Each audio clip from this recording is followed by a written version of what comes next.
नमस्कार. रत्नागिरीच्या गोगटे जोगळेकर महाविद्यालयाच्या संस्कृत विभागाच्या या यूट्यूब चॅनेलमध्ये सर्वांचे मनापासून स्वागत. विभागानं आयोजित केलेल्या विविध कार्यक्रमांचा आस्वाद घेता यावा यासाठी कालोचित असा हा प्रयत्न. आताच्या या कार्यक्रमाला आमच्या महाविद्यालयाचे प्रभारी प्राचार्य डॉक्टर प्रफुल्ल दत्त कुलकर्णी हे उपस्थित आहेत. त्यांचं मी या कार्यक्रमामध्ये स्वागत करते.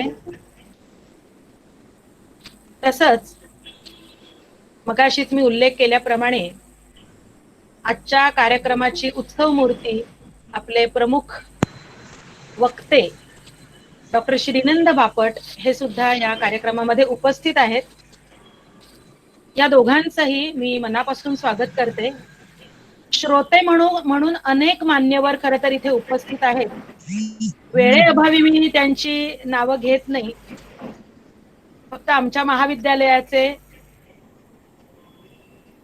इतिहास विभाग प्रमुख, माजी इतिहास विभाग प्रमुख आणि प्रभारी प्राचार्य डॉक्टर रमेश कांबळे हे पण या कार्यक्रमाला उपस्थित आहेत. अनेक मान्यवर पुण्यातले आहेत, रत्नागिरीतले आहेत. ऑनलाईन माध्यमाचा हा जो काही फायदा झालेला आहे की एकाच ठिकाणी व्याख्यान झालं तर तिथलेच लोक फक्त कार्यक्रमाला येतात, परंतु हा ऑनलाईन माध्यमातून आपण कार्यक्रम घेतो आहोत, त्यामुळे आज वेगवेगळ्या ठिकाणचे लोक इथे उपस्थित झालेले आहेत. या सर्वांचं मी पुन्हा एकदा महाविद्यालयाच्या वतीनं स्वागत करते. आपल्या परंपरेप्रमाणे आपल्या कार्यक्रमाची सुरुवात आपण मंगलाचरणानं करणार आहोत आणि हे मंत्र पठण आमच्या विभागाचे प्राध्यापक माझे सहकारी जयंत अभ्यंकर हे करता आहेत. मी त्यांना विनंती करते की त्यांनी मंत्र पठण सुरू करावं. हरिः ओम. सक्तुमिव तितौ पुनन्तो यत्र धीरा मनसा वाचमक्रता अत्रा सखाय सख्यानि जानते भद्रेशान् लक्ष्मीर्निहिताधिवाची. ओम प्रणो देवी सरस्वती वाजेभिर्वाजिनीवती धीनामवित्र्यवतु शुक्लां ब्रह्म विचारसार परमां आद्यां जगद्व्यापिनीं वीणा पुस्तकधारिणीं अभयदां जाड्यान्धकारापहां हस्ते स्फाटिकामालिकां विदधतीं पद्मासने संस्थितां वन्दे तां परमेश्वरीं भगवतीं बुद्धिप्रदां शारदाम्. धन्यवाद अभ्यंकर सर. आजचा हा जो कार्यक्रम आहे हा खरं तर खूप आधी आम्ही आयोजित करणार होतो, परंतु आपल्याला सगळ्यांना परिस्थिती माहिती आहे आणि त्यामुळे हा कार्यक्रम आम्ही आता आयोजित केलेला आहे. 3 फेब्रुवारी ते 6 फेब्रुवारी 2020 या काळामध्ये आमच्या महाविद्यालयामध्ये संस्कृत विभागाने हस्तलिखित शास्त्र वर्ग आयोजित केलेला होता आणि ह्या वर्गाला जोडूनच आम्ही कशेळीला क्षेत्रभेट ठरवलेली होती आणि या सगळ्यासाठी आम्हाला मार्गदर्शन केलं होतं डॉक्टर श्रीनंद बापट यांनी.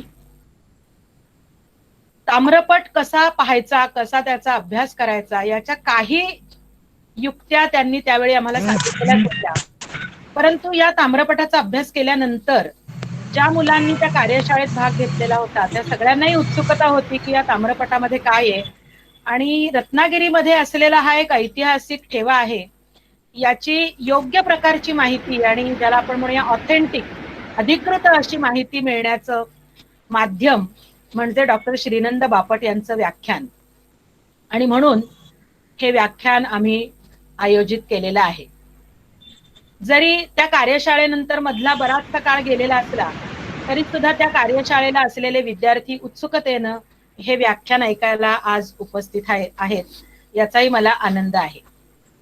आपल्यापैकी खरं तर अनेकांना डॉक्टर श्रीनंद बापट यांचा परिचय आहे, परंतु एक कार्यक्रमाची औपचारिकता आणि ज्यांना माहिती नाहीये त्यांना माहिती व्हावी यासाठी त्यांचा थोडक्यात परिचय मी करून देते. डॉक्टर श्रीनंद बापट यांचा परिचय मी आपल्याला करून देते. आपल्याला सगळ्यांना माहिती आहे, भांडारकर प्राच्यविद्या संशोधन संस्था आणि डॉक्टर श्रीनंद बापट यांचं नातं अतूट झालेलं आहे. गेली अनेक वर्ष ते तिथे काम करतायत आणि आता मला वाटतं देशातच नव्हे तर जगभरात सुद्धा जे जे संस्कृत संबंधी लोक आहेत किंवा अन्य सुद्धा भांडारकरशी संबंधित असलेल्या लोकांना डॉक्टर बापट हे चांगल्या प्रकारे परिचित आहेत. भांडारकर मध्ये सध्या त्यांच्याकडे रजिस्ट्रार म्हणजे निबंधक आणि क्युरेटर अशा दोन्ही प्रकारची जबाबदारी आहे.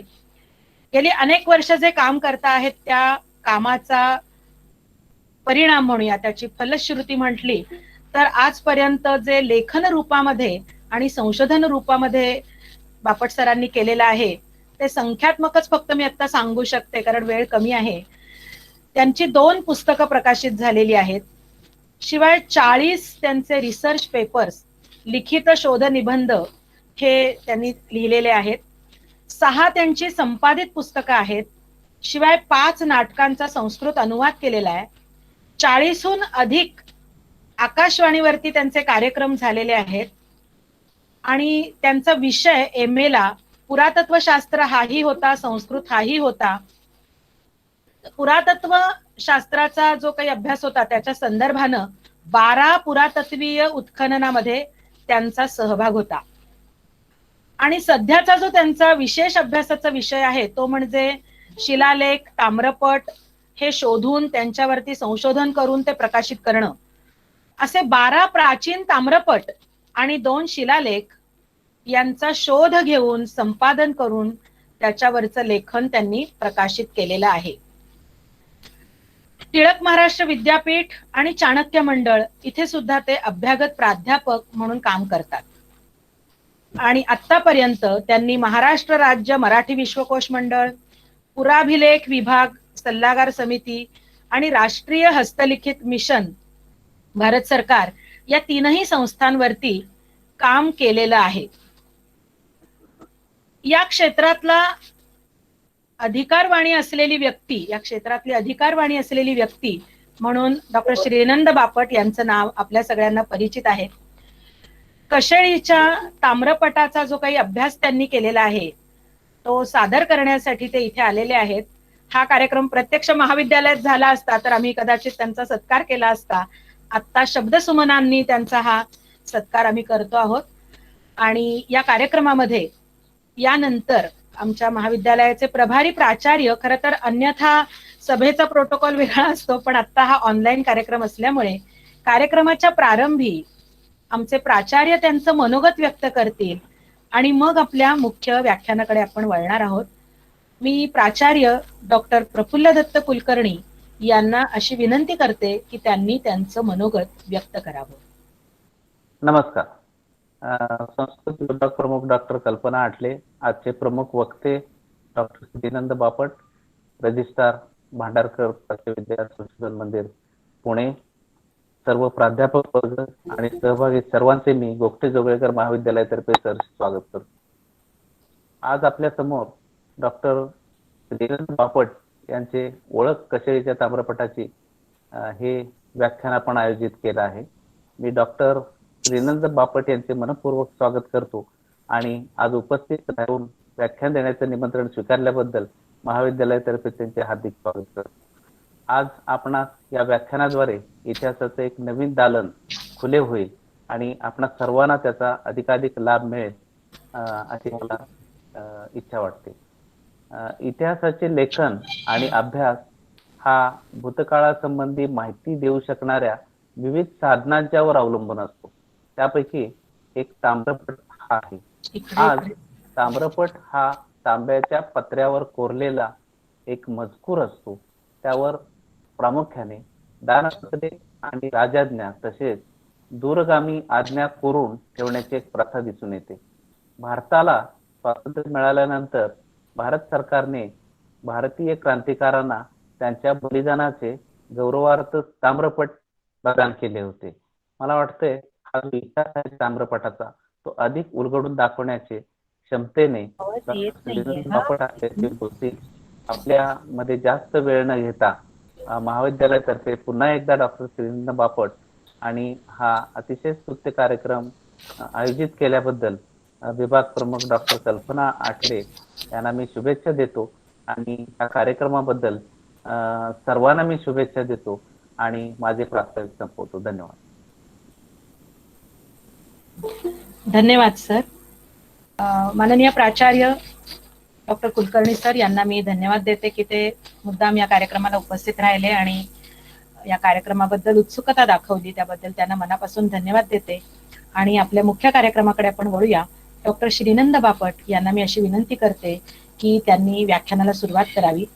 एक सुरुवातीला सर तुम्हाला अशी विनंती आहे की आपला आवाज आणि आपलं व्हिडिओ हे पॉवर पॉईंट प्रेझेंटेशन हे दोन्ही वर्गांना दिसतंय ना याची खात्री करूया आणि मग सलगपणे आपण व्याख्यान द्यावं.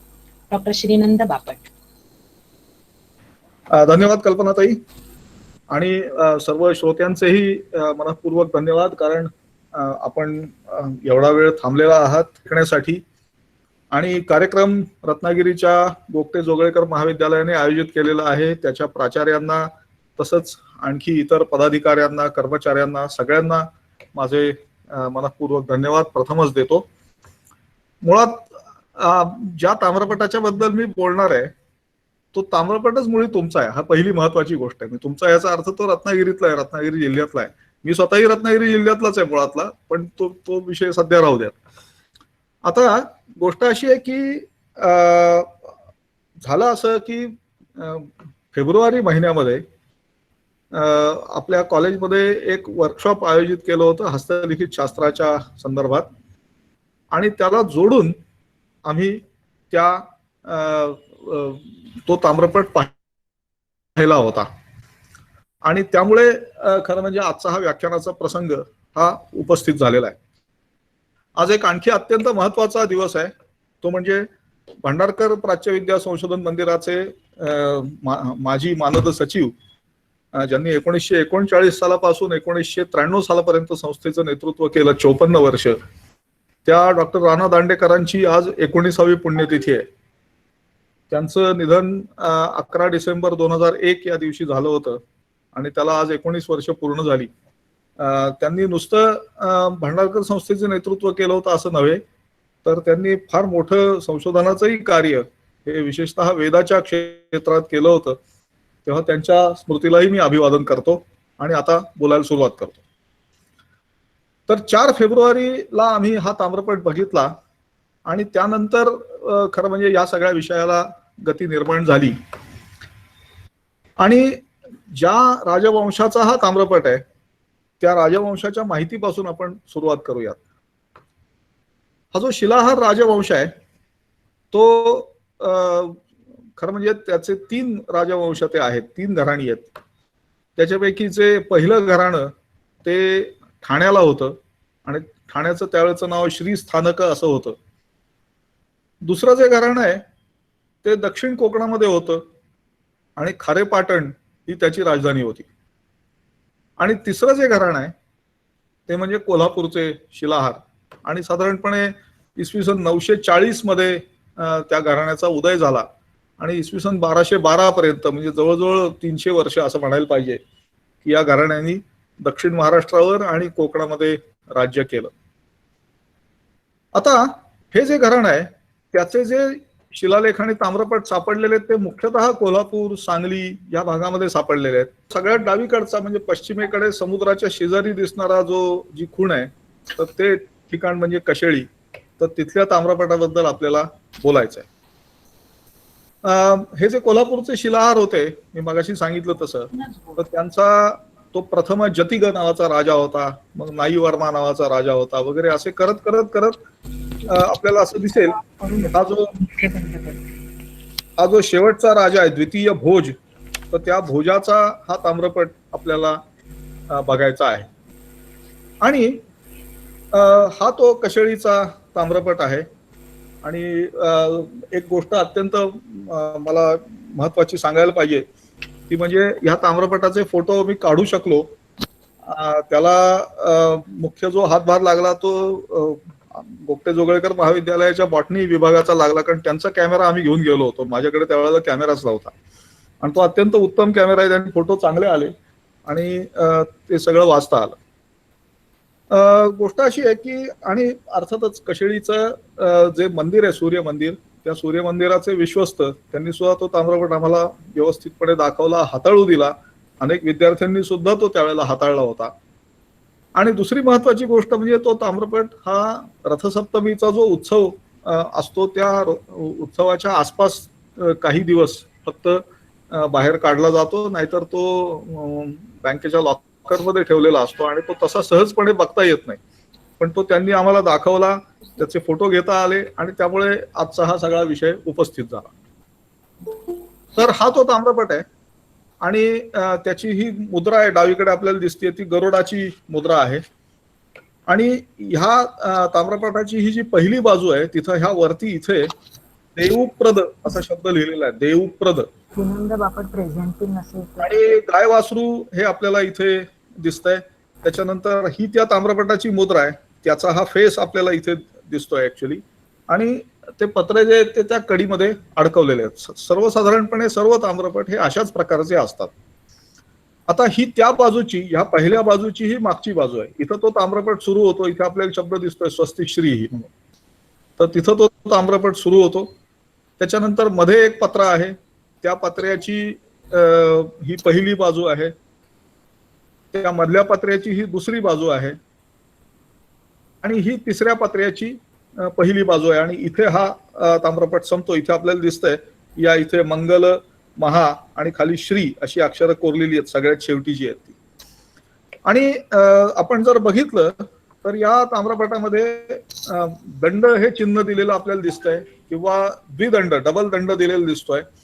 परंतु त्या पलीकडे कोणतंही विराम चिन्ह याच्यामध्ये आपल्याला सापडणार नाहीये मजकुरामध्ये. कुठल्याही ताम्रपटामध्ये ते नसतंच, म्हणजे किंबहुना कुठल्याही हस्तलिखितामध्येही ते नसतं. आणि दुसरी महत्वाची गोष्ट म्हणजे याच्यामध्ये शब्दांमध्ये तर सोडाच, पण वाक्यांमध्ये सुद्धा जागा सोडलेली नसते, स्पेस सोडलेली नसते कुठेही, आणि सलग मजकूर लिहिलेला असतो. तर ही लेखनाची वैशिष्ट्ये जी आहेत ती लक्षात घ्यायला लागतात. कारण अनेकदा असं होतं की उत्साहाने वाचायला मंडळी येतात, परंतु त्यांना या स्पेसेस सोडून वाचणं किंवा वाक्य एक्झॅक्टली कुठे संपलं किंवा शब्द सुद्धा कुठे संपले हे ओळखता न येणं, यामुळे काही अडचणी निर्माण होऊ शकतात. या ताम्रपटाची जी लिपी आहे ती आत्ता आपली जी देवनागरी लिपी आहे त्याच्यापेक्षा थोडीशी वेगळी, पण प्रत्यक्षात देवनागरी अशीच लिपी आहे. आणि देवनागरी लिपीचे अनेक प्रकार आहेत. त्यातले काही प्रकार पाहताना आपल्याला असं वाटून जातं की आपल्याला बहुतेक ही लिपी येतच नाही ऍक्च्युली. तर असंही होण्याची शक्यताही त्याच्यामध्ये असते. परंतु असा हा ताम्रपट आहे. आणि दुसरी महत्वाची गोष्ट म्हणजे हा ताम्रपट सर्वसाधारणपणे त्याचा उल्लेख केला जातो तेव्हा तो एक वचनात केला जातो, कारण त्याच्यावर हा एक दानलेख आहे जो इथे मी सांगितलं तसं या तिसऱ्या पत्र्याच्या पहिल्या बाजूला मंगल महाश्री या शब्दांनी संपतो. पण त्याच्या शेवटच्या बाजूला म्हणजे तिसऱ्या पत्र्याच्या दुसऱ्या बाजूला म्हणजे एकूणच 6व्या बाजूला सुद्धा एक लेख आहे आणि तोही दानलेखच आहे. आता या दानलेखाची गोष्ट अशी आहे की इथे आपल्याला काही अक्षरं डाव्या बाजूला इथे कोरलेली दिसतात, इथे उजव्या भागामध्ये काही अक्षरं कोरलेली दिसतात, परंतु बाकीचा जो मधला सगळा भाग आहे तर तो त्याच्यावर काहीच अक्षरं दिसत नाहीत.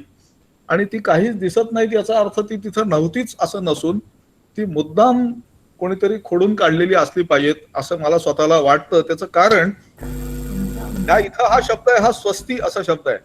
तर लिहिलंय ते स्वस्ती असं लिहिलंय, पण ते स्वस्ती असं लिहायचं आहे उघड आहे. आणि त्याच्या शेजारी हा क्रॉस मार्क केलेला आहे. तर त्यामुळे आधीचा सगळा जो काही मजकूर होता तो खोडून ह्या स्वस्ती या शब्दापासून नवीन लेख चालू केलेला आहे आणि तो इथे संपवलेला आहे, ह्या पत्र्याच्या शेवटी संपवलेला आहे. त्यामुळे थोडक्यात सांगायचं झालं तर ह्या ताम्रपटावरती हे गाय वासराचं आकृती आहे, इथं देवप्रद असा शब्द आहे. हा झाला एक मुद्दा. त्याच्यानंतर 1, 2, 3 आणि 4 ह्या 4 बाजूंना, 3 पत्र्यांच्या 4 बाजूंना मिळून कोरलेला हा लेख हा झाला पहिला दानलेख. आणि हा जो आहे तिसऱ्या पत्र्याच्या दुसऱ्या बाजूवर कोरलेला तो आहे दुसरा दानलेख. त्यामुळे आपण एका ताम्रपटाबद्दल बोलत असलो तरी दानाच्या 2 मजकुरांबद्दल आपण स्वतंत्रपणे बोलणार आहोत असं त्याचा अर्थ आहे. आता कशेळीचा ताम्रपट हा वस्तुतः एक अत्यंत महत्वाचा ताम्रपट आहे आणि तो मुळीच दुर्लक्षित राहिलेला नाहीये खरं म्हणजे. किंबहुना भारतातले अगदी पहिले पहिले शोधले गेलेले असे जे लेख आहेत त्याच्यामध्ये कशेळीच्या ताम्रपटाचा समावेश होतो. म्हणजे जेम्स ग्रँट आणि डॉक्टर टेलर यांना हा ताम्रपट 1820 सालीच खरं म्हणजे दिसलेला होता किंवा त्यांनी पाहिलेला होता. त्याच्यापैकी जेम्स ग्रँट हा संशोधक होता, डॉक्टर टेलर हा मेडिकल डॉक्टर होता आणि तो त्यांना साताऱ्यामध्ये एका व्यक्तीकडे त्यांनी तो पाहिला होता आणि त्यांनी त्याचा मजकूर उतरवून घेतलेला होता आणि तो त्यांनी transactions of the literary society of Bombay ह्या नावाच्या जर्नलमध्ये त्याच्या 3ऱ्या खंडामध्ये प्रकाशित केला. पण त्याच्यामध्ये काय आहे तर पहिल्या म्हणजे संस्कृत लेखाचं इंग्रजी भाषांतर आणि ठसे म्हणजे त्यांनी जी प्रत लिहून घेतली त्याचे फोटो हे त्यांनी त्याच्यामध्ये छापलेले होते किंवा त्याचे ठसे छापलेले होते. त्याच्यानंतर मध्ये जवळजवळ 90 वर्ष गेली आणि त्याच्यानंतर V.K. राजवाडे, इतिहासाचार्य राजवाडे हे जेव्हा रत्नागिरीमध्ये आलेले होते तेव्हा 1913च्या आधी केव्हा तरी त्यांनी तो ताम्रपट बघितला आणि मग त्यांनी त्याचं पुन्हा संपादन केलं मजकुराचं आणि त्यांनी तो भारत इतिहास संशोधक मंडळाच्या वार्षिक इतिवृत्तामध्ये शक 1935 म्हणजे इसवी सन 1913 मध्ये छापला आणि त्याच्यामध्ये त्यांनी संस्कृत आणि मराठी म्हणजे पहिला आणि दुसरा या दोन्ही लेखांचं संपादन केलं, त्याच्यावरती चर्चा केली. अर्थातच राजवाडे यांनी त्या लेखाचे ठसे काही दिलेले नाहीत, ते देऊ शकत नसत कारण त्यावेळेला तशी सोय त्यांच्याकडे नव्हती. हा जो राजवाड्यांचा लेख होता त्या राजवाड्यांच्या लेखाची समरी म्हणजे त्याचं एक सारांश हा ग. खऱ्यांनी 1930 साली त्यांच्या दक्षिणच्या मध्ययुगीन इतिहासाची साधने या पुस्तकाच्या 2ऱ्या परिशिष्टामध्ये 18व्या परिच्छेदामध्ये त्यांनी तो छापला. तो अगदी छोटासा 10 ओळीचा आहे. त्याच्यानंतर जो मराठी लेख आहे फक्त मराठी लेख तर त्या मराठी लेखाचं संपादन अल्फ्रेड मास्टर नावाचा एक संशोधक होता की जो मराठीचा अभ्यासक होता आणि त्या अल्फ्रेड मास्टरनी 1957 मध्ये त्या मराठी लेखाचं संपादन हे केलं आणि त्यांनी bulletin of the school of oriental studies मध्ये तो लेख छापला. त्याच्यानंतर मोगम दीक्षित यांनी एक पुस्तक लिहिलं काही मराठी शिलालेख नवे पाठ आणि ते 1959 सालचं पुस्तक आहे म्हणजे अल्फ्रेड मास्टर नंतर 2 वर्षांनी आणि त्यांनी सुद्धा त्या लेखाचं प्रकाशन केलं आणि मुख्य म्हणजे त्यांनी मराठी लेखाचा ठसा दिला तिथे म्हणजे मराठी लेख आता लोकांच्या समोर ठशाच्या स्वरूपात मुळात आला. त्याच्यानंतर शंगो तुळपुळे हे जे मराठी विभागाचे प्रमुख होते पुणे विद्यापीठाच्या तर त्यांनी प्राचीन मराठी कोरीव लेख या नावाचा एक मोठा प्रचंड ग्रंथ लिहिलेला आहे आणि त्या ग्रंथामध्ये त्यांनी ह्या मराठी लेखाचं प्रकाशन केलं होतं परत एकदा. त्याच्यानंतर वा.वी. मिराशी हे जे अत्यंत प्रसिद्ध किंवा भारतातल्या अगदी अग्रक्रमाने ज्यांचं नाव घेता येईल असे शिलालेख आणि ताम्रपटांचे संशोधक जे आहेत किंवा होते त्यांनी शिलाहार राजवंशाचा इतिहास आणि कोरीव लेख या नावाचं पुस्तक लिहिलं. त्या पुस्तकाची प्रत मी आपल्याला दाखवू शकतो, ती माझ्याकडे आहे, ही ती प्रत आहे.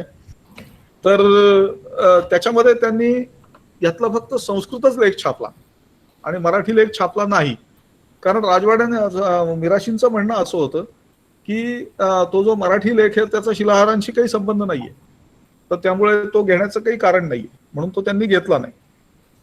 आणि पुढे असं झालं की मिराशींनाच भारतीय पुरातत्व सर्वेक्षणाने म्हणजे आर्किओलॉजिकल सर्वे ऑफ इंडियानी शिलाहारांच्या सगळ्या शिलालेख ताम्रपटांचं एकत्रित संपादन करण्याचं काम दिलेलं होतं. कॉर्पस इन्स्क्रिप्शन ऑफ इंडिकॅरम ही जी सिरीज आहे त्यातला 6वा खंड आणि त्याच्यामध्ये त्यांनी परत एकदा संस्कृत लेख हा छापला. आता याच्यात एक गंमत झाली आहे.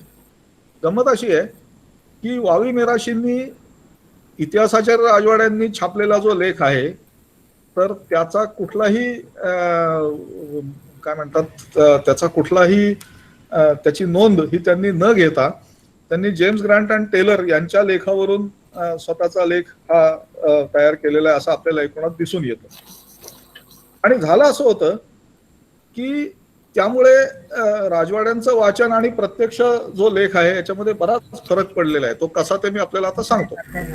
पण त्यापूर्वी नुकतंच म्हणजे 2012 मध्ये हरिहर ठोसर हे जे अत्यंत मोठे शिलालेख ताम्रपटांचे संशोधक होते, तर त्यांनी एक दुसरे संशोधक होते श्रीनिवास हरी रित्तीश S.H. रित्ती, त्यांच्या गौरव ग्रंथामध्ये कशेळीच्या या मराठी म्हणजे दुसऱ्या लेखाच्या बद्दल लेख हा लिहिलेला आहे आणि त्याच्यामध्ये त्यांनी त्याच्या संदर्भात काही चर्चा केलेली आहे. सांगायचं तात्पर्य असं की कशेळीचा हा ताम्रपट, त्याच्यापैकी पहिला भाग असो किंवा दुसरा भाग असो किंवा दोन्ही भाग असोत, हे सगळं मिळून आतापर्यंत किमान 9 वेळा ते प्रकाशात आलेलं आहे किंवा त्याच्यावरची चर्चा झालेली आहे. आणि एवढी मोठ्या प्रमाणात चर्चा होण्याचं भाग्य हे भारतातल्या फारच थोड्या लेखांना किंवा कोरीव लेखांना लाभलेलं आहे असं म्हणता येतं आपल्याला. आता आपण पाहिलं होतं की हा जो कशेळीचा मूळ ताम्रपट आहे तर त्याच्यामध्ये तो अशा स्वरूपात आहे आणि त्याच्यामध्ये एकूण जो मजकूर आहे तो जवळजवळ 60 ओळींचा आहे.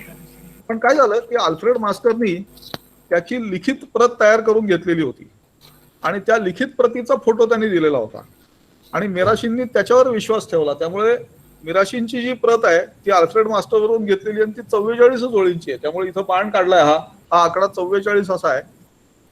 त्याचं कारण मिराशींनी ती 44 ओळीतच त्याचं वाचन दिलेलं होतं. म्हणजे थोडक्यात म्हणजे ते वाचन हे तितकंसं व्यवस्थित नव्हतं आणि इतिहासाच्या राजवाड्यांनी केलेलं वाचन हे त्यांनी ठसे न देता केलेलं वाचन होतं आणि त्यांना जेवढा वेळ होता उपलब्ध तेवढ्या वेळात जे काही करता आलं ते केलं आणि त्याचा परिणाम असं झाला की त्यांच्याही वाचनामध्ये खूप मोठ्या प्रमाणात त्रुटी या राहून गेल्या आणि त्यामुळे ह्या लेखाचं काम पुन्हा एकदा करणं आवश्यक आहे असं मला वाटत होतं. आणि योगायोगाने तो ताम्रपट हा कल्पनाताईंच्या प्रयत्नाने आणि तिथल्या सगळ्या पस्तीसच्या सौजन्याने आम्हाला पाहायला मिळालं आणि ते काम करता आलं.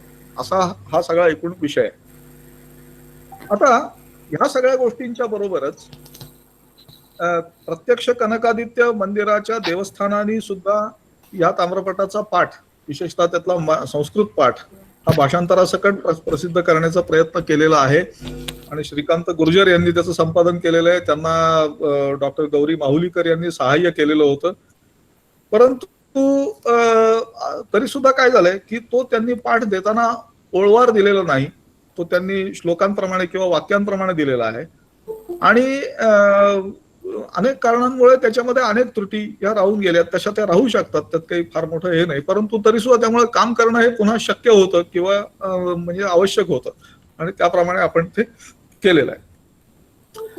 हा जो ताम्रपट आहे मगाशी सांगितलं तसं त्याच्या पत्र्यांची एकूण संख्या 3 इतकी आहे आणि त्यातल्या 3 पत्रे म्हणजे 6 बाजू झाल्या. त्यातल्या 4 बाजूंवरती मराठी लेख आहे, आपला संस्कृत लेख आहे आपण बघितलं तसं, आणि एका बाजूवर ते गाय वासराचं चित्र वगैरे आहे आणि दुसऱ्या बाजूवरती मराठी लेख आहे. त्यामुळे सर्वच्या सर्व बाजू 3 पत्र्यांच्या 6ही बाजू या त्याच्यामध्ये कोरलेल्या आहेत. सर्वसाधारणपणे असं असतं की मधला पत्रा जो असतो तो दोन्ही बाजूंनी कोरला जातो आणि कडेचे जे पत्रे असतात त्याची आतली बाजू साधारणपणे कोरली जाते आणि बाहेरची कोरी ठेवली जाते. पण या ताम्रपटामध्ये दोन्ही बाजू सर्व बाजूंना काही ना काही कोरलेले असं आपल्याला दिसून येतं. ताम्रपटाचा आकार जो आहे तो किंवा त्या पत्र्याचा आकार म्हणजे तो 30 बाय 22.2 सेंटीमीटर इतका आहे. गरुड मुद्रा आहे ती आपल्याला मी दाखवली आहे आणि ह्या एकूण सगळ्या संचाचं वस्तुमान हे 7480 ग्रॅम इतकं आहे असं नमूदही केलेलं आहे आणि तिथं आम्हाला तसं सांगितलंय. प्रत्यक्षात आम्ही ते वजन केलेलं नाही. मात्र ताम्रपटाचा मजकूर हा संस्कृत लेखाचा, मी मगाशी तुम्हाला सांगितलं तसं, पहिल्या बाजूवर 16 ओळी, त्याच्या पुढच्या बाजूवर म्हणजे दुसऱ्या पत्र्याच्या पहिल्या बाजूवर 15 ओळी, दुसऱ्या पत्र्याच्या दुसऱ्या बाजूवर 14 ओळी आणि परत तिसऱ्या पत्र्याच्या पहिल्या बाजूवर 15 ओळी असा आहे. म्हणजे एकूण 60 ओळी त्या आहे. आणि मगाशी जे सांगितलं होतं ते आपल्याला आता लक्षात येईल की मिराशींनी मात्र तो मजकूर देताना 44 ओळींमध्ये दिलेला आहे, कारण त्याचा जो ठसा त्यांना उपलब्ध झाला तो 44 ओळींचा होता आणि मिराशींना प्रत्यक्षात ताम्रपट बघता आलेला नव्हता. तसं त्यांनी त्यांच्या लेखामध्ये नमूद केलेलं आहे त्यांनी तो पाहिला असता तर त्यांनी पाठ व्यवस्थित दिला असता आणि सगळं काही नीट झालं असतं, याच्यात काही शंका बाळगायचं कारण नाही. आणि मराठी लेख जो आहे त्याच्यात 16 ओळी आहेत, पण त्यातला शेवटचा 8 ओळींचाच मजकूर फक्त आपल्याला नीटपणे पाहता येतो असं आपल्याला दिसून येतं. कोणी आलं आता हा मजकूर काय आहे, तर आपण तो मजकूर वाचूयात आणि त्याच्यापैकी त्यातल्या दानलेखाशी संबंधित असलेला जो मजकूर आहे त्याचा आपण अर्थही समजावून घेऊया. तर हा जो पहिला श्लोक आहे तो वराहाच्या संदर्भातला आहे आणि तो अनेक राजवंशांच्या अनेक लेखांमध्ये विष्णूच्या किंवा वराहाच्या स्तुतीसाठी येतो. हा पाठ देताना आपल्याला कंसात जे आकडे दिसतील ते ओळींचे आकडे आहेत. तर हे प्रत्येक ठिकाणी लक्षात घ्या की ते ओळींचे आकडे, ते श्लोकांचे क्रमांक नाहीत, ओळींचे आकडे आहेत आणि त्यामुळे ते असे मध्ये मध्येच येणार आहेत कुठे कुठे. आणि जे नावं ही अशी पिवळी केलेली दिसतील आपल्याला तर ती त्या राजवंशामधल्या राजांची नावं आहेत. स्वस्ती श्रीही जयत्याविष्कृतम विष्णोर वाराहम क्षोभितार्णवम दक्षिणोन्नत दंष्ट्राग्र विश्रांत भुवनम वपुः आसीद विद्याधर पूर्वम नामना जीमूत वाहनः परार्थम जीवितम येन गरुडाय निवेदितम. तर ही जी जीमूत वाहनाची गोष्ट आहे ही आपल्याला नागानंद नावाच्या नाटकामध्ये आणि इतर काही साहित्यामध्ये सापडेल, त्याचा परिचय आपण अवश्य करून घेऊ शकतो. दुसरी एक गोष्ट सांगायची अशी की जे आपल्याला दिसणार आहे तेच एक्झॅक्टली मी वाचणार आहे असं नाही. जरी मी स्क्रीनकडे बघूनच बोलतोय असं आपल्याला दिसतंय आणि तसंच ते आहे, तरी सुद्धा मी एक्झॅक्टली तसंच बोलेन असं नाही. त्याचं कारण मी त्या शिलालेखाचा किंवा ताम्रपटाचा जो पाठ असायला पाहिजे तो बोलणार आहे आणि तुमच्या समोर जो आहे तो तिथे जो आहे तो आहे ऍक्च्युअली, त्यामुळे त्यात फरक राहणार आहे. आता जीमूत वाहनापासून शिलाहार वंशाचा उदय झाला असं त्यांना थोडक्यात सांगायचं आणि ते सुरू करतात. त्यामुळे तर शिलाहाराख्य वंशोयम तगरेश्वर भूभृताम. तगर म्हणजे उस्मानाबाद जिल्ह्यातलं तेर नावाचं गाव. तर शिलाहार हे स्वतःला तिथले असं समजत असत, त्यामुळे ते लिहिलेलं आहे. तगरेश्वर भूभृताम तद्वंशे जतिगो राजा जनि भूभृत शिखामणी. स्वस्ति श्री जतिगा क्षितीश तनयो नायम नामा नृपः पुत्रस्तस्य च चंद्रराट पृथुयशास्तस्यापि सूनुः किल संजातो जतिगो जगज्जननुतः श्रीमांश्च तन्नन्दनः गोंकल्लो भुवि भूमिपाल तिलकस्तस्याप्यभूतादितः भूवलेशोऽथ तद्भ्राता कीर्तिराजो नुजोस्य च चंद्रादित्य इति ख्यातश्चक्रे राज्यमकंटकम्. श्रीमद् गोंकल भूमिपाल तनय श्रीमार सिंहो नृपः तत्सूनुर नृपमौलि लालित पद श्री गुवलाख्यो नृपः तद्भ्राता भुवि भोजदेव नृपतिर्वैरीभ पंचाननश्चक्रे राज्यमखंडितं पृथुयशा लंकेश तुल्यं किल. तस्यानुजातो विदित प्रतापो बल्लाल देव क्षितिपः सदैव श्री कामिनीशो विनतावनीशो दिक्प्रांत रूढ़ प्रथित प्रतापः. तस्यानुजो धर्मधरो धरित्र्याम दधार वर्णान अखिलान स्वधर्मे धैर्याग्रधुर्यो धनदो धनानाम श्री गंडरादित्य इति प्रसिद्धः.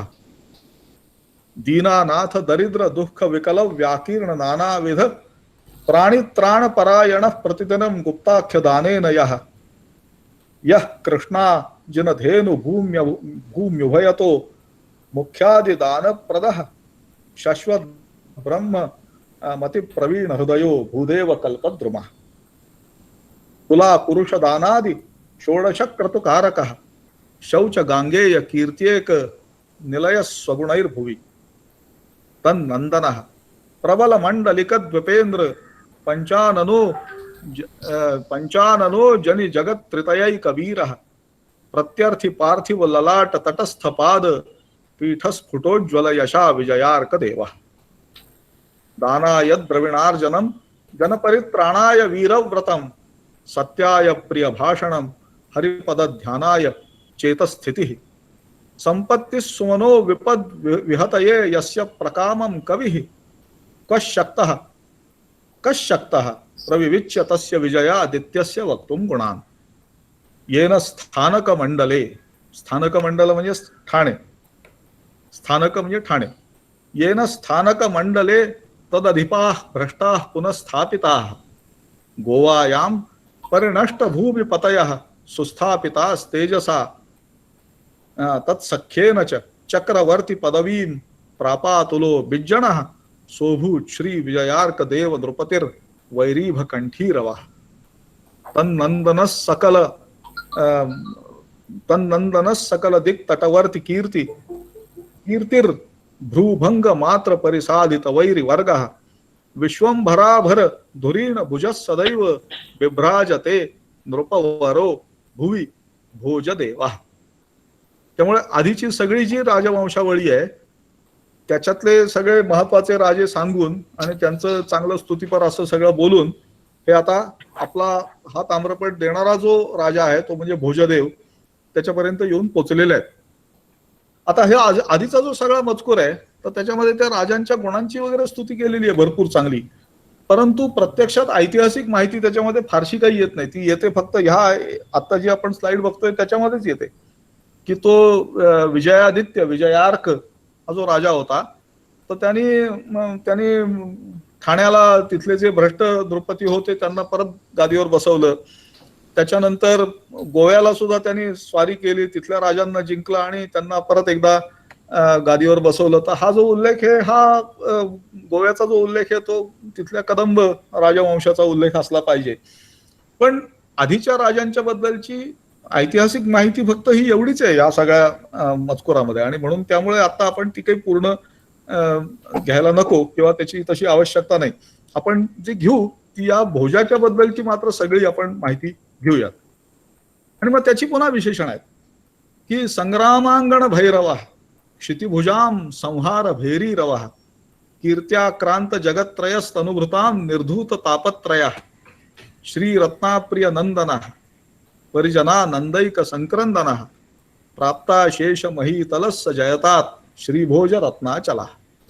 आता ही सुद्धा ऐतिहासिक माहिती नाही याच्यामध्ये, त्याची पुन्हा विशेषणच आहेत की सगळ्या संग्रामामधला जो भैरव म्हणजे शिवाचा एक आकार किंवा अवतार असं मानला जातो की जो संग्रामामध्ये भैरवासारखा असतो. त्याच्यानंतर इतर राजांना त्यांचा संहार करणारा नगाऱ्याचा आवाज असतो वगैरे अशी त्याची स्तुती केलेली आहे थोडक्यात. म्हणजे पुन्हा ऐतिहासिक माहिती ह्याही मजकुरामध्ये काही नाहीये असं आपल्याला दिसून येतं. पण मग ताम्रपटाचा जो दानाचा मजकूर आहे तर तो दानाचा मजकूर मात्र महत्वाचा आहे, तो आपण आता पाहूया. स्वस्ती, आणि तो गद्यामध्ये आहे त्यामुळे इथं आता तुम्हाला श्लोक ओळी बिळी काही दिसणार नाहीये.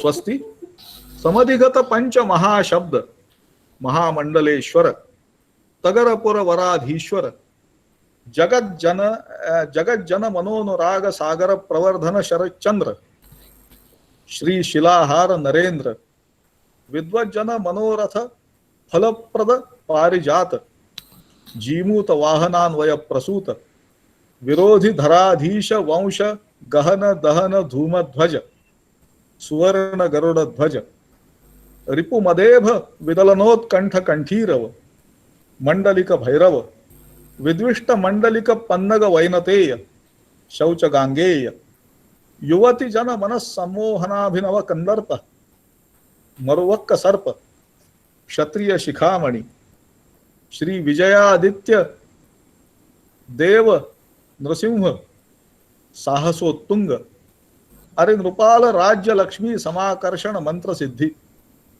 शनिवार सिद्धी सकल जगती जन स्तुत्य इडुवरादित्य जय पताका पवन विघटिता राति सेना घन गिरिदुर्ग लंघन उद्धत धराधीश कुल शिखरी कुलिश कलिगलंकुश वीर लक्ष्मी लता लंबन प्रचंड भुजदंड मंडलिक जवदंड मंडलिक नर नार सिंह मंडलिक वेश्या भुजंग बलवदारी चतुरंग संघट्ट वैरी घरट्ट अरसा सवारी मदन महेश्वर प्रताप लंकेश्वर मंडलिक गंड पेंडार एकांग वीर शरणायात भूभृन निवह रक्षण समुद्र परबल विलय कालाग्निरुद्र सुगीत कृती चातुर्य हर्षित शिवांत रंग प्रशस्त स्तुती कविता प्रसंग विविध धर्म निर्माण नित्य प्रमोद. आता पुढचं महत्वाचं आहे. श्री महालक्ष्मी देवी लब्ध वर प्रसादादी समस्त राजावली विराचित श्रीमन महामंडलेश्वर श्री भोज देवा पद्मनाल दुर्गे सुख संकथा विनोदेन राज्यम कुर्वाणा. तो राज्य करत असताना, कुठे राज्य करत असताना? पद्मनाल दुर्गे. पद्मनाल दुर्ग म्हणजे पन्हाळा. तर पन्हाळ्यावर हा राज्य करती त्याची राजधानी होती. आणि तो राजा कसा होता? महालक्ष्मी देवी लब्ध वर प्रसाद. महालक्ष्मीचा ज्याला प्रसाद म्हणजे कृपा ज्याला लाभलेली आहे असा. आणि मग आपण काही महत्वाची विशेषणं आहेत ती पाहूयात, कारण ह्या एवढ्या विशेषणांचा अर्थ सांगायला सुद्धा एक तासभर सहज लागेल आणि त्याची काही आवश्यकता नाही, कारण त्यातून परत ऐतिहासिक माहिती कुठलीच समोर येत नाही खरं म्हणजे. तर समधिगत पंचमहा शब्द, तर 5 विशिष्ट प्रकारची वाद्य ही असायची, म्हणजे नगारा, त्याच्यानंतर तुतारी वगैरे ती मानाची समजली जायची. आणि आपण असं कदाचित वाचलेलं असेल की तुतारीचा मान दिला किंवा नगाऱ्याचा मान अमक्या सरदाराला दिला, तर ते जे ती जी 5 वाद्य आहेत ती सगळी वाजवणारा, आणि ती वाद्य वाजवणारा म्हणजे ते क्वालिफिकेशन मानलं जायचं. उगाच कोणी आपल्या घरी आज जसं आपण कोणी छत्री उघडून जाऊ शकतो, तर तसं नाही. ती वाद्य वाजवणं हा एक मानाची गोष्ट होती आणि ती विशिष्टच लोकांना करता येत असे. तर ती 5ही वाद्य वाजवणारा असा त्याचा अर्थ आहे. महामंडलेश्वर म्हणजे वस्तुतः मांडलिक असा जुन्या काळात अर्थ होता, पण यांनी महामंडलेश्वर हा सार्वभौम राजा अशा अर्थाने घेतलेला आहे. मग मगाशी तुम्हाला मी सांगितलं तगरपुर वराधीश्वर, तर तगर म्हणजे तेर या ठिकाणचे, ओरिजिनली ते तेरचे, त्यामुळे ते नाव ते कायम लावतात. त्याच्यानंतर जगत जन मनोनुराग सागर प्रवर्धन शरदचंद्र, तर लोकांच्या प्रेमाचा भरत हे ज्या सागराला येतं त्या सागरासाठी, म्हणजे लोकांच्या प्रेमाच्या सागरासाठीचा चंद्र असा असलेला, आणि तो सुद्धा शरद ऋतूमधला चंद्र अशी त्यांनी कल्पना केलेली आहे. अर्थातच याच्यात भरपूर अनुप्रास वगैरे सगळं काही असतं. त्याच्यानंतर शिलाहार नरेंद्र, शरदचंद्र आणि नरेंद्र असं त्यांनी हे केलेलं आहे. त्याच्यानंतर विद्वज्जन मनोरथ फलप्रद पारिजात. पारिजात हा कल्पवृक्ष समजला जातो, त्यामुळे विद्वानांना त्यांचं जे मनोरथ आहे ते पूर्ण करणारा. त्याच्यानंतर मगाशी आपण पाहिलं होतं की जीमूत वाहनापासून शिलाहारांचा उदय झाला होता, तर त्यामुळे जीमूत वाहनान्वय प्रसूत. त्याच्यानंतर आपले जे विरोधी असे राजे आहेत, विरोधी धराधीश, तर त्यांचं वंश, आता इथे वंश शब्दावर श्लेष आहे, तर वंश म्हणजे एक राजवंश आणि दुसरा वंशाचा अर्थ आहे बांबू. तर त्या वंश गहन दहन, तर ते बांबूचं जे बेट बनलेलं असतं ते जाळून टाकणारा अग्नी, आणि दुसऱ्या बाजूला जे राजवंश आहेत ते जाळून टाकणारा परत अग्नी. धूमध्वज म्हणजे अग्नी. त्याच्यानंतर सोन्याचा गरुड हा काठीवरती मिरवणं हा एक मानाचा प्रकार होता. जसं ते समधिगत महाशब्द हा जसा मान आहे तसा सुवर्ण गरुड ध्वज. त्याच्यानंतर शत्रूंच्या सैन्यामधले जे हत्ती आहेत त्या हत्तींना मारणारा रिपुमद इभ विदलन उत्कंठ कंठीरव. त्याच्यानंतर सगळ्या मांडलिकांना भैरवाप्रमाणे भासणारा. जे द्वेष करणारे मांडलिक आहेत तर त्यांना, किंवा द्वेष करणारे जे आसपासचे राजे आहेत तर ते जणू साप आहेत आणि त्यांना गरुडाप्रमाणे असणारा, म्हणजे त्यांना तो नियंत्रणात ठेवणारा किंवा मारणारा. विद्विष्ट मंडलिक पन्नग वैनतेय. त्याच्यानंतर भीष्माची उपमा दिलेली आहे. शौच गांगेय म्हणजे मनाच्या शुद्धीमध्ये किंवा एकूण शुद्धतेमध्ये जो अगदी भीष्माप्रमाणे आहे असा. त्याच्यानंतर युवती मनस संमोहन अभिनव कंदर्प. कंदर्प म्हणजे मदन, आपल्याला माहिती आहे. तर युवतींचं मन मोहून घेण्यामध्ये जो अगदी आधुनिक, अभिनव असं म्हणलंय त्यांनी, म्हणून मी आधुनिक हा शब्द वापरतोय. तर आधुनिक कामदेवाप्रमाणे आहे असा. आणि मग आता इथपर्यंतची विशेषणं जी आहेत ना ती सगळी संस्कृत किंवा संस्कृतोद्भव अशी विशेषण आहेत. पण पुढची जी विशेषण आहेत त्याच्यामध्ये आपल्याला अनेक ठिकाणी कन्नड भाषेचा वापर हा केल्याचं दिसून येतं आणि त्याच्यावरून शिलाहारांच्या एकूण सगळ्या याच्यामध्ये अर्थात त्यांचं राज्य कर्नाटकातही काही भागात पसरलेलं होतं, पण त्यांच्या काळातल्या भाषेवरती आणि सगळ्या याच्यावरती कन्नडचा मोठ्या प्रमाणात प्रभाव हा असल्याचं आपल्याला दिसून येतं. शिलाहारांचे कन्नड लिपीमध्ये असलेले आणि कन्नड भाषेमध्ये असलेले सुद्धा शिलालेख आणि ताम्रपट हे सापडतात. तर त्याचाच हा एक भाग हा तिथे आपल्याला दिसतो. तर मरुवक्क सर्प हा कन्नड मधला शब्द आहे. सर्प हा शब्द जरी संस्कृत असला तरी सुद्धा, आणि त्याचा अर्थ शत्रू सैन्याला विषारी सापाप्रमाणे भासणारा असा त्याचा अर्थ आहे. त्याच्यानंतर क्षत्रिय शिखामणी, ठीक आहे, क्षत्रियांचा सर्वश्रेष्ठ क्षत्रियांमधला विजयादित्य देव नृसिंह.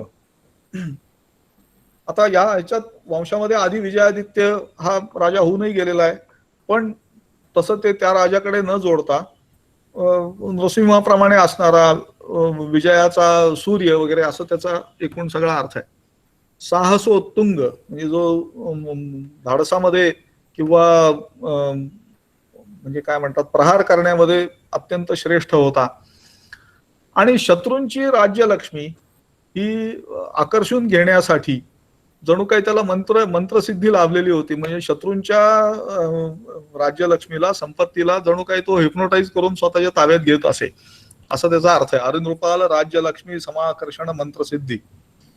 आणि शनिवार सिद्धी, तर शनिवार हा घातवार मानला जात असे. त्याचा इतिहासही जवळजवळ 1000-1500 वर्षाचा आहे याचा अर्थ. त्यामुळे ज्याची कामं शनिवारी सुद्धा होतात असा तो आहे शनिवार सिद्धी. त्याच्यानंतर सकल जगती जनस्तुत्य, सगळ्या जगाने ज्याची स्तुती करावी असा. परत आता एक कन्नड विशेषण आलं, इडुवरादित्य. तर इडुवरादित्य म्हणजे योद्ध्यांमधला जो सूर्य आहे. इडुवर म्हणजे अत्यंत श्रेष्ठ योद्धे, त्यांच्यामधला आदित्य, इडुवरादित्य. त्याच्यानंतर जयपताका पवन विघटित आराती सेना घन, म्हणजे ज्यांनी शत्रूंच्या जय काय म्हणतात विजयाचे ध्वज हे निकालात काढलेले आहेत असा. त्याच्यानंतर गिरिदुर्ग लंघन, आपल्याला माहिती आहे कोल्हापूरचा प्रदेश आणि त्याच्या शेजारी सह्याद्रीची मोठी रांग आहे, तर त्यामुळे तिथे अनेक डोंगरी किल्ले हे पूर्वीपासून होते. अगदी सातवाहन काळापासूनचे सुद्धा किल्ले हे आहेत. किंबहुना पन्हाळ्याचा, त्याच्यानंतर शिवनेरीचा किंवा हरिश्चंद्रगडाचा इतिहास हा फार सातवाहन काळांच्या इतका जुना आहे ऍक्च्युली. तर त्यामुळे गिरिदुर्ग लंघन. त्याच्यानंतर पुढचं जे विशेषण आहे ते फार महत्वाचं आहे, कलिगलंकुश. कलिगलंकुश म्हणजे कलिरूपी किंवा काही वेळा ते गजंकुश असंही येतं आणि ते जास्त बरोबर आहे. तर कलिरूपी हत्तीला अंकुशाप्रमाणे असणारा, कलियुग रूपी हत्तीला अंकुशाप्रमाणे असणारा असा. त्याच्यानंतर मंडलिक जवदंड. आता जवदंड हा खास एक कन्नड शब्द आहे. जवदंड याचा अर्थ मृत्यूदंड. तर मंडलिकांचा मृत्यूदंड म्हणजे जे आसपासचे राजा आहेत त्यांच्यासाठी मृत्यूदंडाप्रमाणे असणारा. त्याच्यानंतर आपण खालचं जर विशेषण बघितलं हे की बलवद आरी चतुरंग संघट्ट वैरी घरट्ट. घरट्ट याचा अर्थ जात किंवा पाटा वरवंटा. तर अत्यंत जे ताकदवान अशा प्रकारचे शत्रू आहेत त्यांच्या चतुरंग सैन्याला त्यांना ठेचून त्यांचं पार निकाल लावणारा असा तो शत्रूंना जणू काही पाटा वरवंट्याप्रमाणे भासणारा असं तो शब्द आहे. त्याच्यानंतर आरसा सवारी मदन महेश्वर. तर याचे अर्थ काय होऊ शकतात त्याच्याबद्दल जरा काही प्रश्न आहेत किंवा मतभेद आहेत. परंतु त्याचा एकूण अर्थ अरसू हा जो पहिला शब्द आहे, अरसू याचा अर्थ आहे राजा. तर राजाज्ञेचं पालन न करणारे असे जे शत्रू आहेत अरसा सवारी, तर ते जणू मदन आहेत, त्यांना शंकराप्रमाणे भासणारा म्हणजे त्यांना जाळून टाकणारा किंवा त्यांना नष्ट करणारा असा त्याचा अर्थ आहे. प्रताप लंकेश्वर जो पराक्रमामध्ये रावणाप्रमाणे आहे. तर रावणाचं तुलना करायला किंवा रावण हा विशेषण म्हणून घ्यायला हे घाबरत नाहीत, ही गोष्ट लक्षात ठेवण्यासारखी आहे. त्याच्यानंतर मंडलिक गंड पेंडार. आता हे टिपिकल कन्नड विशेषण आहे.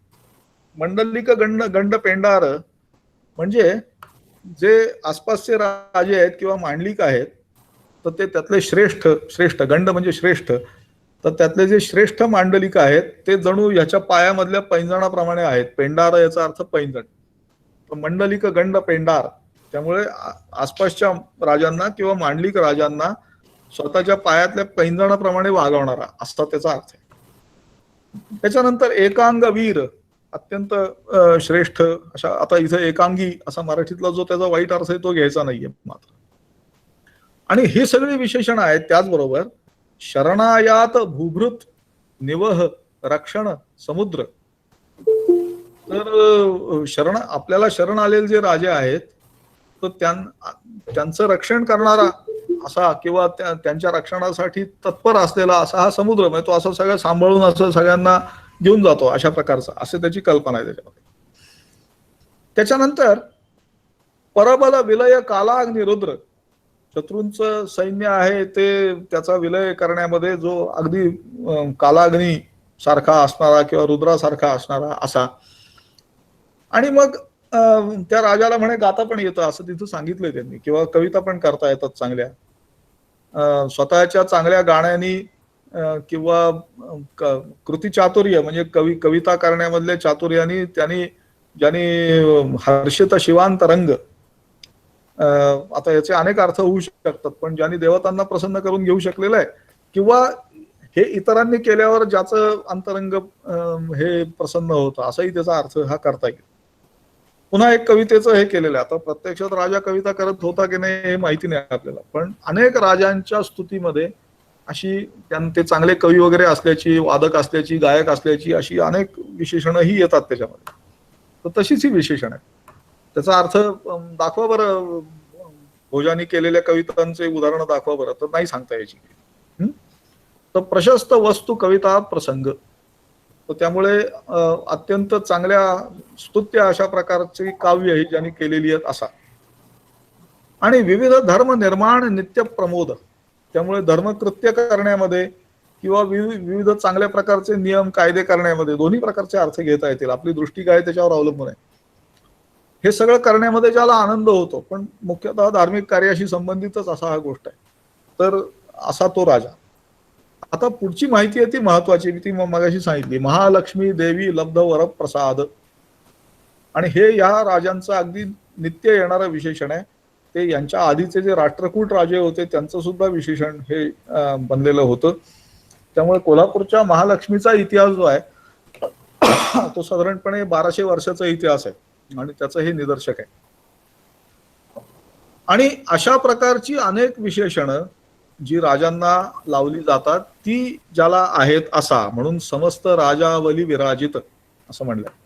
श्रीमद महामंडलेश्वर श्री भोजदेवा असा तो भोजदेव. पद्मनाल दुर्गे म्हणजे पन्हाळ्यावरती. सुख संकथा विनोदेन राज्यम कुर्वाणा. अत्यंत आनंदाने सुखामध्ये आपलं राज्य ते करत असताना काय त्याने केलंय, तर सशक वर्षेषु किंवा शकवर्षेषु 17 शताधिक सहस्रेषु गतेषु.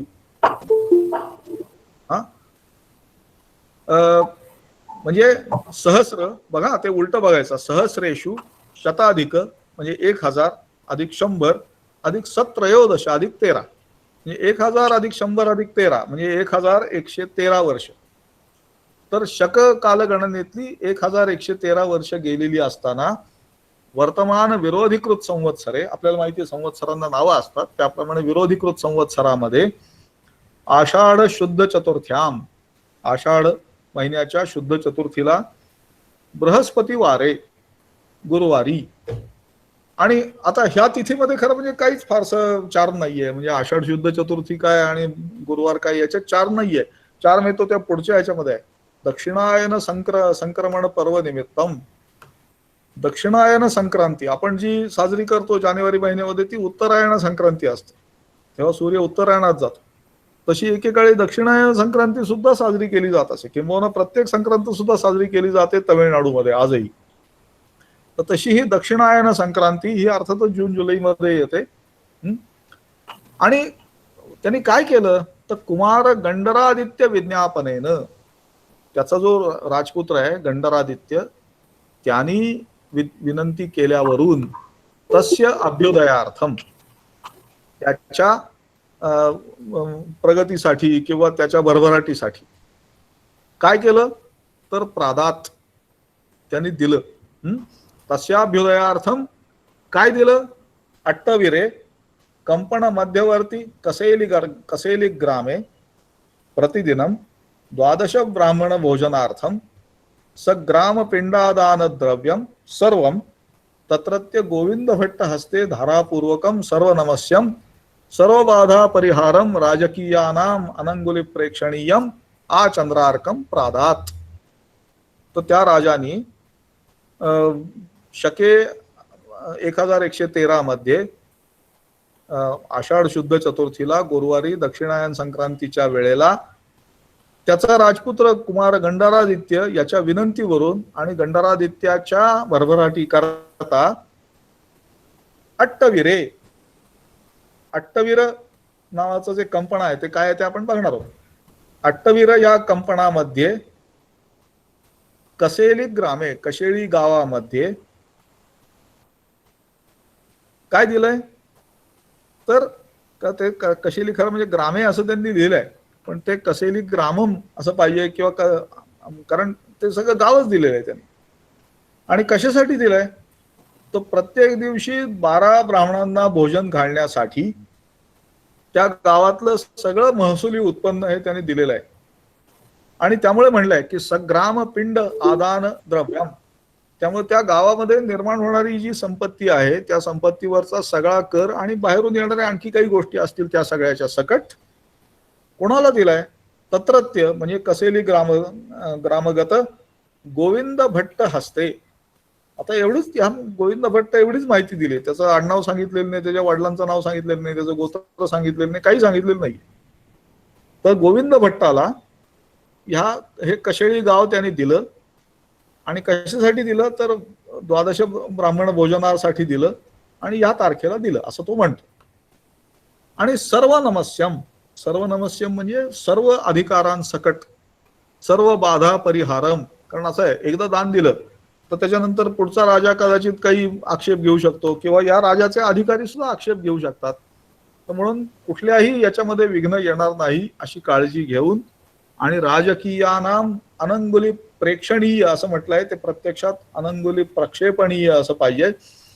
आणि जे कोण राजाचे नोकर बिकर बाकीची सगळी मंडळी असतील त्यांच्यापैकी कोणाला याच्यात बोट सुद्धा शिरवायला जागा न ठेवता म्हणून अनंगुली प्रक्षेपणीय असं त्यांनी ते दान दिलं. आणि आ चंद्रार्कम प्रादात म्हणजे 5 वर्षासाठी दिलं किंवा 10 वर्षासाठी दिलं किंवा तो गोविंद भट्ट जिवंत आहे तिथपर्यंत दिलं असं नाहीये. आ चंद्रार्क यावत चंद्र दिवाकर, जोपर्यंत सूर्य आणि चंद्र आहेत तोपर्यंत ते दान गोविंद भट्ट आणि त्याचे जे कोण पुढचे वारस असतील त्यांना दिलेलं आहे. त्या गावातलं महसुली उत्पन्न संपूर्ण दिलेलं आहे. त्याच्यातून त्यांनी प्रतिदिन नित्य 12 ब्राह्मणांना भोजन घालावं म्हणून दिलेलं आहे असं म्हटलेलं आहे याच्यामध्ये. आणि इतकंच नाही, आता कोण म्हणेल की गाव दिलं ठीक आहे, पण गाव दिलं म्हणजे एक्झॅक्टली काय दिलं तर म्हणून त्या गावाच्या सीमा आखून दिल्या आहेत. तस्य ग्रामस्य सीमा, मग काय आहेत त्या सीमा? पूर्वस्याम दिशी कुरल नाम नदी, दक्षिणस्याम दिशी सावुत्रे नाम शुष्क स्रोतः, पश्चिमस्याम दिशी सरित्पती, उत्तरस्याम दिशी केखंडिकाख्य क्षुद्र शुष्क स्रोतः. आणि तरी सुद्धा असं दिसतंय की एक दिशा त्याला असं वाटलं की अधिक स्पष्ट करावी म्हणून त्यांनी सांगितलं की आंबे वेरित स्थित उगी वृक्ष समूह पर्यंतम सीमा. म्हणजे काय तर या गावाच्या पूर्वेला काय आहे तर कुरल नावाची नदी आहे. ती कुरल नदी जिथपर्यंत आहे तिथपर्यंतचा सगळा प्रदेश. गावाच्या दक्षिणेला सावुत्रे नावाचा एक सुकलेला असा ओढा आहे, शुष्क स्रोत आहे तिथपर्यंत. पश्चिमेकडे समुद्रापर्यंत, कारण प्रश्नच येत नाही, पुढे काही नाहीच आहे. आणि उत्तरेकडे केखंडिका नावाचा एक छोटासा ओहळ आहे त्या ओहळापर्यंत. आणि कुठली तरी एक दिशा रिकामी राहत होती, बहुतेक ईशान्य दिशा. आणि म्हणून तिथं त्यांनी सांगितलंय की आंबेवेरिका नावाच्या गावामध्ये जी सुपारीची बाग आहे, उगी वृक्ष समूह, तर तिथपर्यंत ह्या सगळ्या दानाची सीमा राहील. तर ही जी मधली सगळी जमीन आहे ती दिलेली आहे असं तो सांगतो, किंवा त्या त्या जमिनीचं महसुली उत्पन्न दिलेलं आहे. आणि मग पुढे हे दानाचं रक्षण करावं वगैरे अशा अर्थाचे श्लोक येतात. तर ते आता आपण पाहायला नको, ते नंतर आपण पाहूयात. म्हणजे नंतर केव्हा तरी पाहूयात, किंवा हा लेख इतरत्र प्रसिद्ध झालेले आहेत, त्यात आपल्याला ते पाहता येतील. आता आपल्याला जे बघायचं आहे ते ह्या दानपत्राचं जी तिथी दिलेली आहे त्या तिथीचं दिनांकात रूपांतर केलं तर ते कसं दिसतं ते आपल्याला पाहायचं आहे. तर आपण पाहिलं होतं शके 1113 आणि आषाढ शुद्ध चतुर्थी आणि गुरुवार आणि दक्षिणायन संक्रांती. तर ही जी आपल्याला डावीकडे कॉलम दिसतोय हा स्वामी कन्नू पिल्लई नावाचे एक मोठे विद्वान होते ज्योतिषशास्त्राचे, आणि त्यांना ब्रिटिश सरकारने नेमलेलं होतं. आणि त्यांना सांगितलं होतं की इसवी सन 1 पासून ते 1800 पर्यंतची सगळं पंचांग तयार करा. आणि त्याप्रमाणे त्यांनी 22 वर्ष खपून ते पंचांग 7 खंडामध्ये प्रकाशित केलं. त्याच्यापैकी 3ऱ्या खंडातलं हे पान आहे. आणि त्याच्यामध्ये हा जो उजवीकडचा मजकूर आपल्याला मी दाखवतोय, आता ह्या इथे आपल्याला हा ज्येष्ठ महिना दिसतोय. ही ज्येष्ठाची इथे ए लागलाय म्हणजे ही अमावास्या आली. त्याच्या पुढचा भाग हा इथे खाली दिसतोय. आणि त्याप्रमाणे इथं आपण पाहिलं तर ही ज्येष्ठ अमावास्या इथं दिसते आपल्याला. त्याच्यानंतर शुद्ध चतुर्थी आपल्याला सांगितलेली आहे, ती ही शुद्ध चतुर्थी ही इथं 4 ही तिथी दिलेली आहे. आणि त्यामुळे या ताम्रपटाची जी तारीख आहे त्याला वार व्यवस्थित जुळतो. गुरुवार 27 जून 1191. आणि 27 जून या दिवशी त्यावेळेला दक्षिणायन संक्रांती म्हणजे कर्क संक्रांती ही त्यावेळेला होती. आता आपल्याला आश्चर्य वाटेल की असं कसं काय, म्हणजे आता ह्या कर्क संक्रांतीप्रमाणे 6 महिने आपण पुढे गेलो समजा, तर मकर संक्रांती त्यावेळेला येईल 27 डिसेंबरला ती आली असती थोडक्यात. म्हणजे मग असं कसं काय, तर त्याचं कारण असं आहे की दर 72 वर्षांनी संक्रांत एक दिवस पुढे जाते. दर 72 वर्षांनी संक्रांत एक दिवस पुढे जाते. आणि त्यामुळे आता जी 14 जानेवारीला, आता पुढच्या महिन्यात मकर संक्रांत आहे आपल्याला माहिती आहे, तर 2027 सालानंतर मकर संक्रांत ही 15 जानेवारीला येईल. आणि तिथून पुढे ती कधीच 14 जानेवारीला येणार नाही, म्हणजे ती पुढे पुढे सरकत जाईल. तसं पानिपतचं युद्ध झालं 14 जानेवारी 1761 ला, तर 14 जानेवारी 1761 म्हणजे मकर संक्रांत असायला पाहिजे, पण तसं नाही. ते आपण 72 वर्ष मागे गेलो तर लक्षात येईल की पानिपतचं युद्ध झालं त्या वर्षी मकर संक्रांत ही 10 जानेवारीला होऊन गेलेली आहे. आणि त्याच्यानंतर 4 दिवसांनी युद्ध झालंय. किंवा स्वामी विवेकानंदांची जयंती आहे की जी 12 जानेवारी 1864, तर 12 जानेवारी 1864 ही त्यावेळेला मकर संक्रांत होती. ठीक आहे. तर हा एक आपला जाता सांगितलेली गोष्ट आहे. मुद्दा असा आहे की मकर संक्रांत ही जर कर्क संक्रांत 27 जूनला आली असेल तर त्या वर्षी मकर संक्रांत 27 डिसेंबरला किंवा 26 म्हणा 28 म्हणा अशा कुठल्या तरी दिवशी आलेली असते. ठीक आहे. आणि ती पुढे पुढे सरकत जाते. आता सध्या या तारखा काढण्याची चांगली सॉफ्टवेअर्स उपलब्ध आहेत. आपण अगदी एका क्लिकमध्ये सुद्धा ते काढू शकतो. परंतु ते कसं पूर्वी केलेलं असेल किंवा पाहत असत ते गणित आपल्याला लक्षात यावं, किंवा ते गणित म्हणण्यापेक्षा ते कसं पाहत असत हे लक्षात यावं, म्हणून हे मी आपल्याला जास्त तपशिलामध्ये सांगितलं. आता कशेळीच्या या दानपत्राचा भूगोल तो काय म्हणतोय, अट्टविरे कंपन मध्यवर्ती कसवेलीत ग्रामे. तर अट्टवीर म्हणजे आडीवर, ते कंपन होतं म्हणजे एक प्रकारचा तालुका होता. कंपन म्हणजे तालुका. तर आडिवरे तालुक्यामध्ये, त्यांच्या राज्यातल्या आडिवरे तालुक्यामध्ये कशेळी गावामध्ये किंवा कशेळी गाव ते त्यांनी दिलं. आता पूर्वश्याम दिशी कुरल नाम नदी. तर ही कुरल म्हणजे हा कुठला प्रवाह आहे किंवा नदी येते आता सांगता येत नाही. पण बाकीचे जे सगळ्या गोष्टी आहेत किंवा हे आडिवर वगैरे हे सगळं ओळखण्याचं काम इतिहासाच्या राजवाड्यांनी करून ठेवलेलं आहे. तेच मी तसं घेतलंय. फक्त मी कनकादित्य मंदिराच्या विश्वस्तांना विचारून त्याची खात्री करून घेतली की ही या सगळ्या गोष्टी खरोखरच अस्तित्वात आहेत आणि त्या बरोबर आहेत. तर पण कुरल म्हणजे काय ते त्यांनाही सांगता आलेलं नाही. तर पूर्वस्याम दिशी कुरल नाम नदी, दक्षिणेकडे साऊत्रे नावाचा शुष्क स्रोत, तो सध्या साऊरे नावाचा पर्या म्हणजे नाला ओढा हा तिथे आहे. पश्चिमेकडे समुद्र आहे, त्याच्याबद्दल काही चर्चा करायचं कारण नाही. आणि उत्तरेकडे केखंडिका नावाचा एक वाळलेला ओहळ, क्षुद्र शुष्क स्रोत, आणि त्याला आताही खेकडीचा पर्या असं म्हणतात, आणि तो कशेळी गावाच्या उत्तरेला तो आहे. आणि तिथे आंबेवेर नावाचं गाव आहे.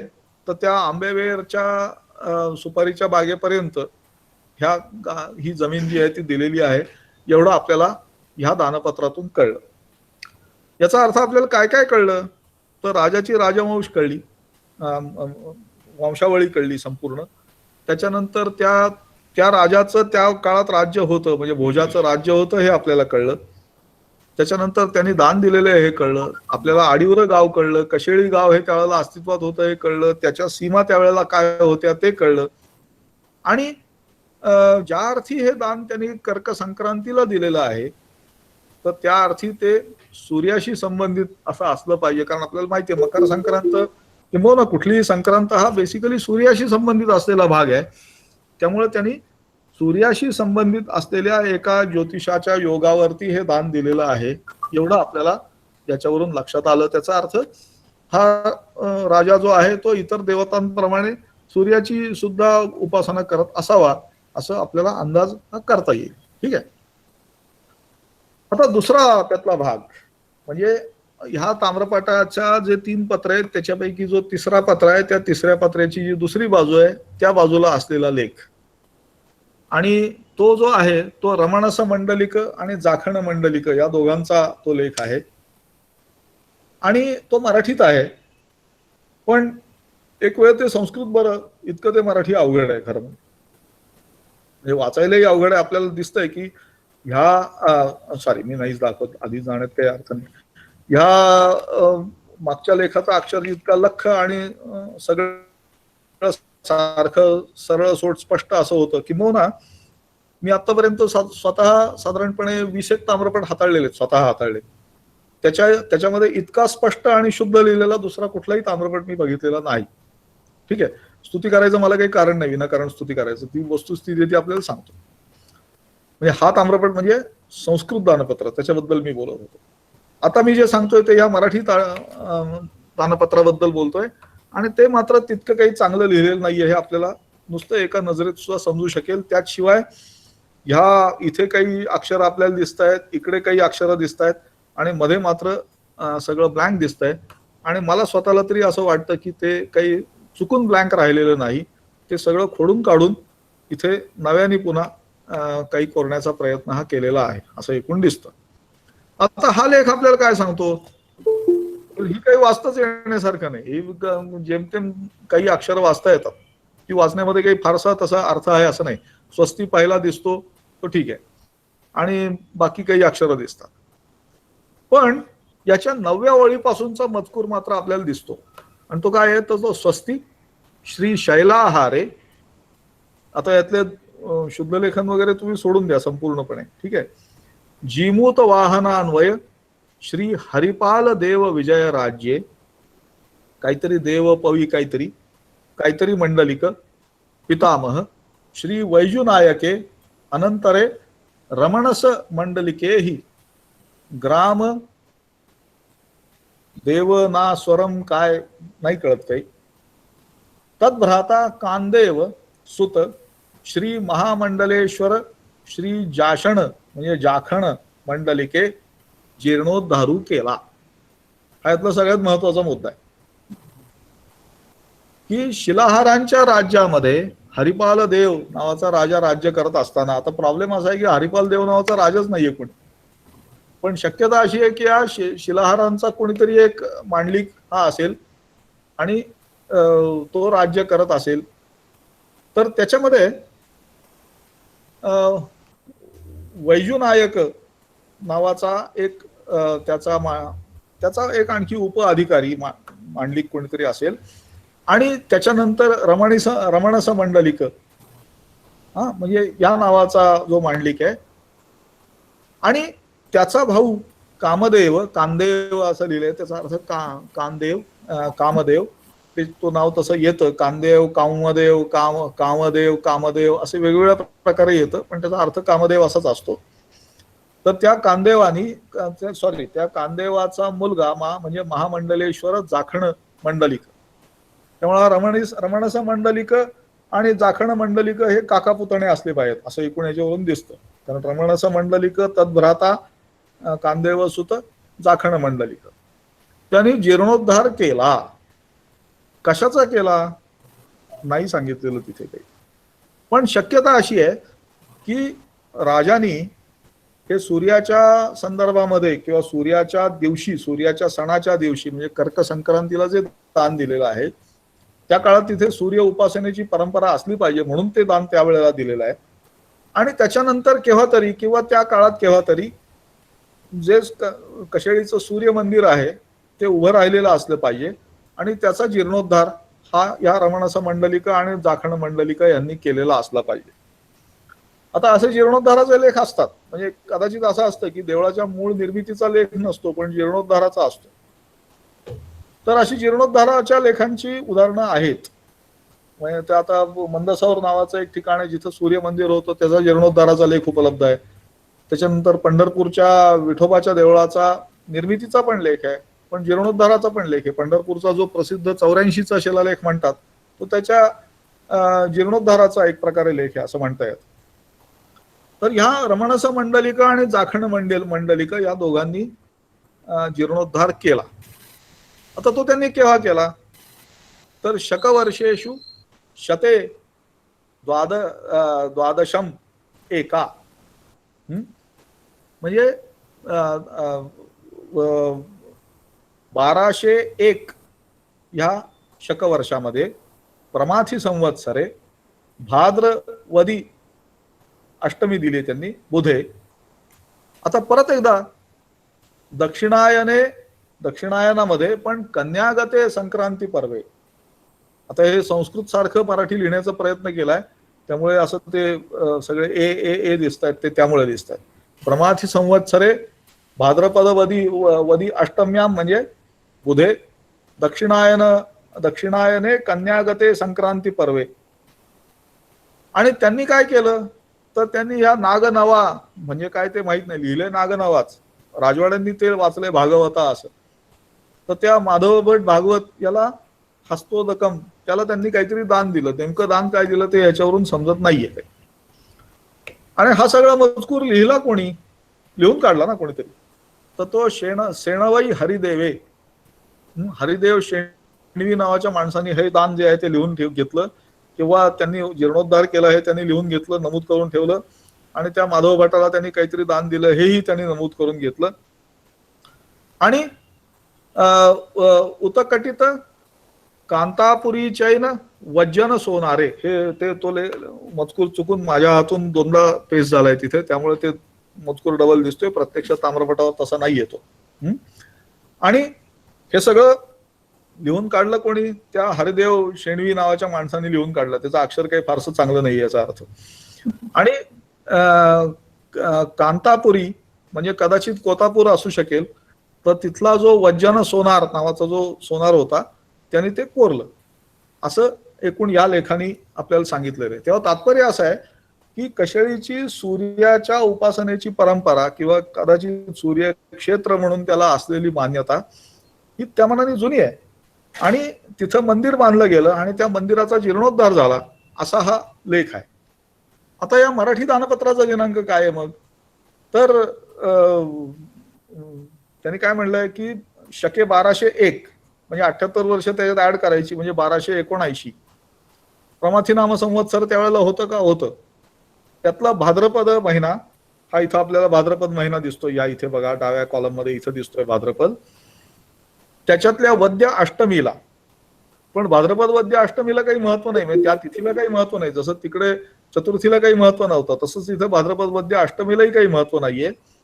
दक्षिणायन सुरू असताना सूर्याचा कन्या राशीत प्रवेश होताना, सूर्याचा कन्या राशीत प्रवेश होताना, त्यामुळे कन्या संक्रांती ही जी त्यावेळेला झाली होती त्यांनी इथं दिलेलं आहे बुधवार म्हणून, प्रत्यक्षामध्ये तो येतो गुरुवार दिनांक 31 ऑगस्ट इसवी सन 1279. आता हा बुधवार आणि गुरुवारचा फरक का पडलाय?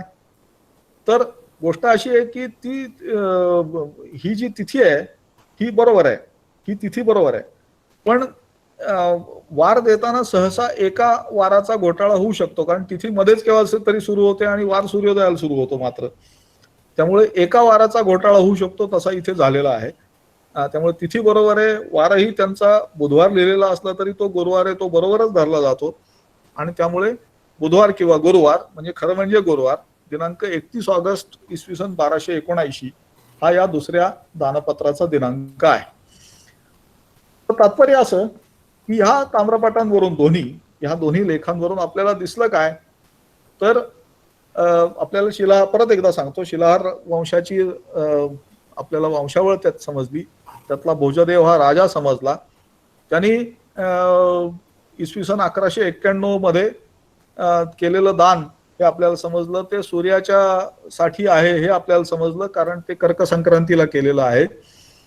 आणि आता मगाशी आपण बघितलं होतं की शिलाहार राजवंश जो आहे तो साधारण इसवी सन 1212च्या आसपास लयाला गेला, पण तरी सुद्धा त्यांचे जे मांडलिक शिल्लक राहिले होते किंवा कोण त्या मांडलिकांचे जे वंशज शिल्लक राहिले होते त्याच्यापैकी रमणस मंडलिक आणि जाखण मंडलिक यांनी देवळाचा जीर्णोद्धार केला. तो बहुधा सूर्य मंदिराचाच असणार आणि तो त्यांनी 31 ऑगस्ट 1279 या दिवशी केला. त्या निमित्ताने काही त्यांनी दान केलं आणि हा सगळा मजकूर त्यांनी सांगण्याचा महत्वाचा मुद्दा म्हणजे हा सगळा मजकूर त्यांनी शिलाहार राजाच्या ताम्रपटावरच मागच्या बाजूला कोरून ठेवला.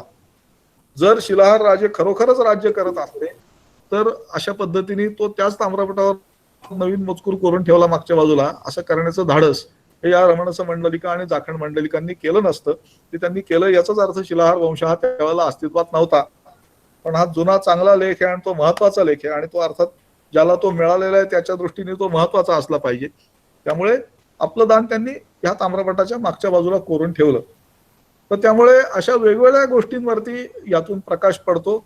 अर्थात एखादा शिलालेख किंवा ताम्रपट सापडल्याने कदाचित एकूण सगळ्या इतिहासामध्ये एखादी ओळच लिहिली जाऊ शकते, पण ती लिहिणं सुद्धा महत्वाचं असतं, कारण ती ओळ जी असते ती अगदी